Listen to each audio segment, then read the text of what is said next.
मला सांगा, कोणाला पाहिलं असतं तर ह्या गावात अशी सिस्टम जर कोणाला पाहिलं असतं तर त्याला पकडलं असतं ना, त्याला सुट्टी दिली असती का? मार नाही तो राहिला नसता, हा विषय नाहीये. पण प्रशासन इतकं जर गांभीर्य घेत नसेल, तुम्ही लक्ष ठेवा, तुम्ही गस्त घाला. आम्ही गस्त घाला मग त्यांनी बरोबर दाखवलेलं बी खड्डा कुठं होता, पिंड कुठं होती सायलेन. आता व्हिडिओ काय विषय नाही काढले. नंतरचा आख्या गावाचा मुळात प्रशासन गांभीर्याने का घ्यायना, आता 4था दिवस आहे.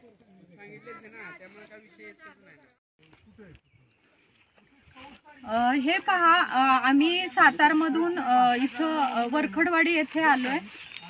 शहीद डॉक्टर नरेंद्र दाभोलकरांना जाऊन 11 वर्ष झाले त्यांचा खून करून, आणि आत्ता कुठे त्यांचे मारेकरी सापडलेले आहेत आणि त्यांना जन्मठेपेची शिक्षा झालेली आहे.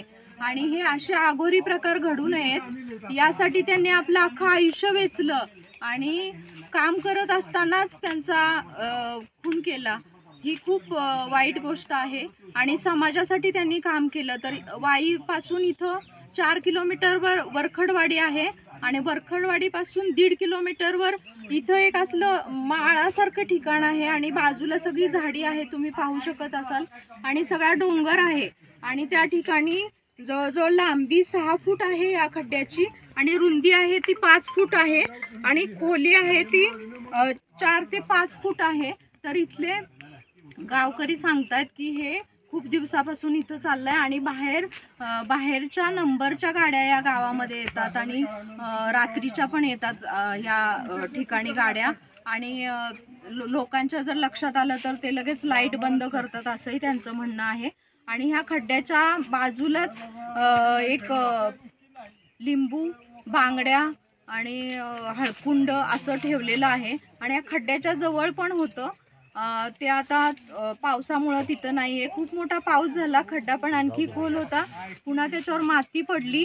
आणि हा प्रकार अनिष्ट प्रथा, अघोरी प्रथा असाच आहे. आणि गावामध्ये किंवा लोकांच्यामध्ये, समाजामध्ये दहशत निर्माण व्हावी, किंवा यापूर्वीसुद्धा मागच्या वर्षी महाराष्ट्र अंधश्रद्धा निर्मूलन समितीनं एक नरबळीचा प्रकार घडणार होता, त्याच्यावर आवाज उठवला आणि तसाच काही हा प्रकार आहे का अशी शंका येते. तर पोलीस प्रशासनानं याकडे लक्ष घालून जादूटोणा विरोधी कायद्याअंतर्गत अज्ञाताविरुद्ध गुन्हा नोंद करावा अशी आमची महाराष्ट्र अंधश्रद्धा निर्मूलन समितीकडून मागणी आहे.